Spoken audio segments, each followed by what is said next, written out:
Hey guys, what is up? It is me, Osmo. I know I said that the next video is gonna be Hilda and the Mountain King, but I read the comments saying it's better to watch the series before the movie, so as I am still on season 1, I thought I'd tackle another movie until I get to finish the whole series of Hilda, which I'll be honest, I am enjoying a lot. It's just great. Now today's review is gonna be dug up from my own personal childhood list. I had a CD of this, a CD A and CD B and everything. This movie, sweeties, is Osmosis Jones. Now for those who are aware of this movie, you know what to expect. For those who are not aware, let me give you a rundown of the movie. Osmosis Jones is a 2001 live-action/animated comedy film. You see, this movie combines those two things, just like how Space Jam does it or Tom and Jerry the movie. Upon its release, Osmosis Jones was a commercial failure, so to say, or a flop at the box office. They had a budget of, listen to these numbers well, sweeties, $70 million, but got $14 million. But surprisingly, even with that kind of results, they got a series of their own named Jones and Drix. Some of you watched this movie as a kid, some of you may not. Either way, I will provide a recap. Now this story is split into two segments. One about Frank, who is trying to fulfill the bare minimum requirements of a dad, to his lovely daughter who's just a trooper for still putting up with her dad for the whole movie. And the second part is about what's inside Frank's body. A white blood cell cop for Frank who just got partnered with Drixinol or Drix, a pill for the common cold, sort of like a buddy cop scenario in immune system form. And then they try to solve a common cold and realize it's bigger than that because it is not just a common cold, but a virus invading Frank's body because Frank is such a disgusting human being. I'm not kidding. At the start of the movie, a monkey stole his peeled boiled egg, shoved it in its mouth, dropped it on the floor, and Frank still ate it, saying it's the 5-second rule. Look, I respect the 5-second rule as much as the next guy, but if it's covered with animal drool and straws covered in monkey poop, I don't know. I'll probably hesitate for a second,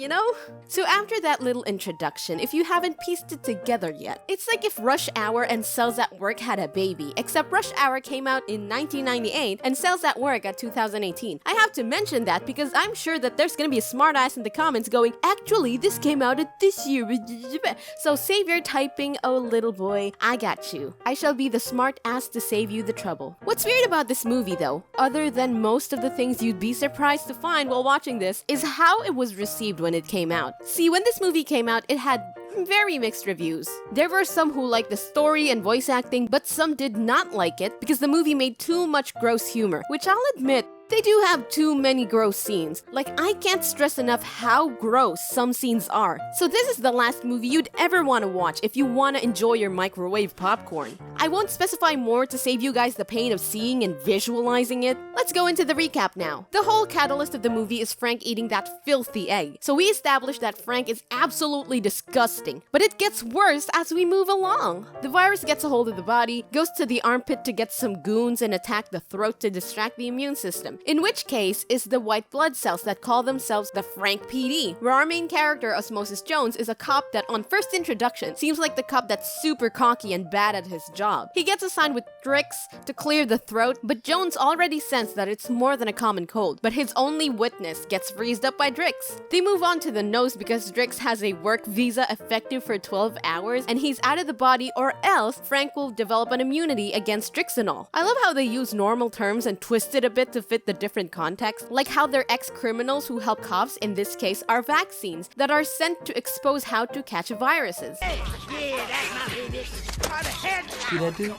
Hey, that's a virus. We should arrest him. No, man, that used to be a virus. Now he's on our side. Let's chill. He's a flu shot. That's funny. He doesn't look fluish. So, Jones reports there's more to this than a common cold, but since he has a bad rap, nobody believes him, and he was about to get fired, but Drix swoops in and helps him keep his job, which actually helps establish the friendship these two have organically.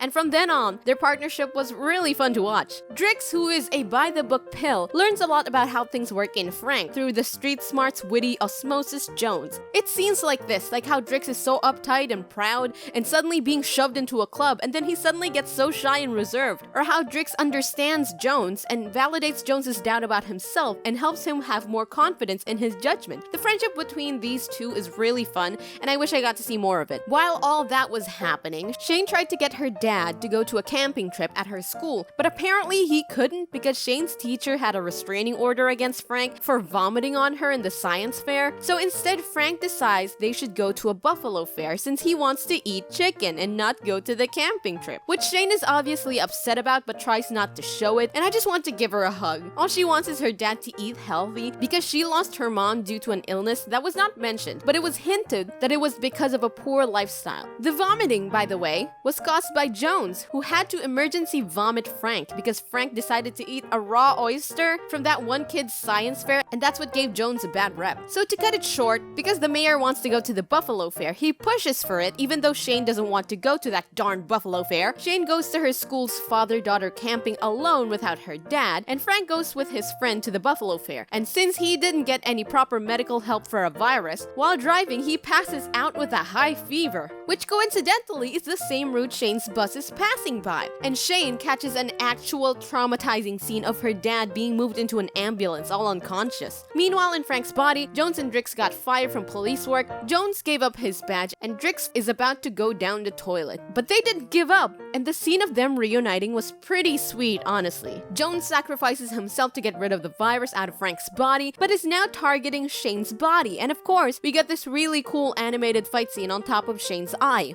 Don't mind how weird that sentence went. The virus falls along with Shane's fake eyelashes that was set up in the previous scene. Hey Shane, look what I brought for you.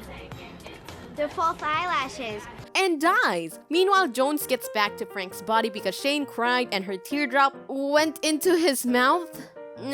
And now Jones gets his dignity and job back, and Drix gets to stay in Frank's body. So, let's talk about the story first and foremost before anything else. We can split this movie into two parts with Jones and Drix's buddy cop plot and Frank and Shane's health and family struggle. Both of these stories are intertwined and affect the other side of the story when something happens, which I think is really cool since it gets me invested in both stories, even though one of the two aren't as polished as the other. Let's talk about it. The buddy cop aspect of the movie was really fun. A bit cliche, but honestly, they handled that disgraced cop and an unjust backstory well enough for me to care about both of them. And their chemistry was really fun. You can see how considerate Drix is even when in his eyes, Jones messed up one of their tasks, which of course we know isn't the case, but Drix doesn't know that. In this buddy cop story actually, there's 3 segments: Jones and Drix's buddy cop adventures, the mayor's pursuit of an unhealthy living and impressing the love handles, and Leia Estrogen, his secretary, being so sick of it, and then there's Thrax's plans, an antagonist of the movie who invaded Frank's body. They all squished those stories into story A for this movie well enough since it is the focus of the movie rather than story B, which is sort of like a side story, but since everything is happening inside Frank's body, story B is still as important and connected to story A, which is interesting to say the least. But even with all I said, it's not really memorable. It's a fairly forgettable movie. Don't get me wrong, it's fun. I enjoyed watching it, and maybe even more so because I'm curious how I would view it now compared to when I was a kid. But as soon as I was done watching, nothing really stuck with me. Sure, I had a laugh and I go aww with some heartfelt scenes, but nothing too strong that stuck with me, you know? But, if anything, this movie did make me feel something that urged me to do, and that is eat healthier. I know that they made Frank as messy as possible to showcase his poor hygiene and lack of importance to his health, and it worked! I wanted to eat veggies and stopped eating oily stuff for a while and get back to working out, all because every scene of Frank is either eating and munching, just not feeling well because of it, and refusing to exercise. This movie has some adult jokes that I will not hide, but there are some adult jokes in particular that kinda impressed me by the end. See, in the early part of the movie, Jones was trying to flirt with Leia, and they had this exchange. Jones, what in the world makes you think I would ever go out with you? What you talking about? I'm a legend, girl. The chicks line up to divide with me. Oh, really? Because to me, you look like the kind of cell who mostly divides with himself. And by the end, that's exactly how Jones wins the fight, by dividing himself. Let's not think about what that means in their context, but it was a surprising callback that I did not expect. It was interesting, actually. So, this story is mid. It was enjoyable, though. Look, to clarify, saying that it's mid doesn't mean I'm saying it's bad. I'm just saying that it was good, but it didn't really leave me with any strong feelings about the movie. I didn't hate it, nor did I love it. I just enjoyed it. Now let's talk about the animation, which I am surprised at. This movie is a split between live action, and from what I remember as a kid, it was only live action and 2D, but as soon as I saw Drix show up, I was surprised that he was actually 3D. And the more surprising part is that it actually goes well. Drix doesn't look out of place as much, which even if he was, I would feel like it would make sense since he isn't part of Frank's body to begin with and is a foreign entity, so maybe that's why he was animated like that. Either way though, I adore the animation. The way they move all squishy like was so fun to watch, and they even played around with it in some scenes. I have no qualms with the animation. I think it's great. Now let's go to the characters.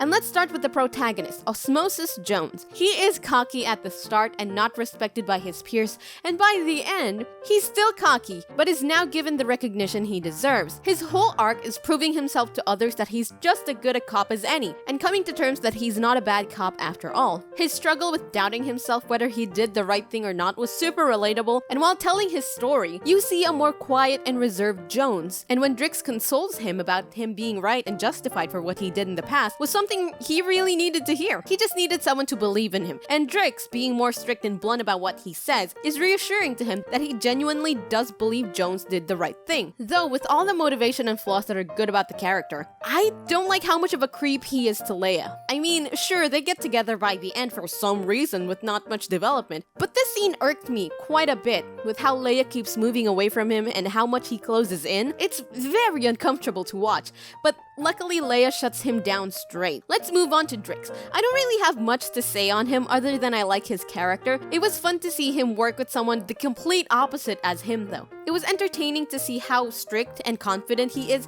but then we get to the scene where they were gathering information through the streets and it was way out of Drix's comfort zone. And the way they showcase the differences with them in experience when it comes to undercover work was cool too. We got company, be cool. Now try to relax. Fit in.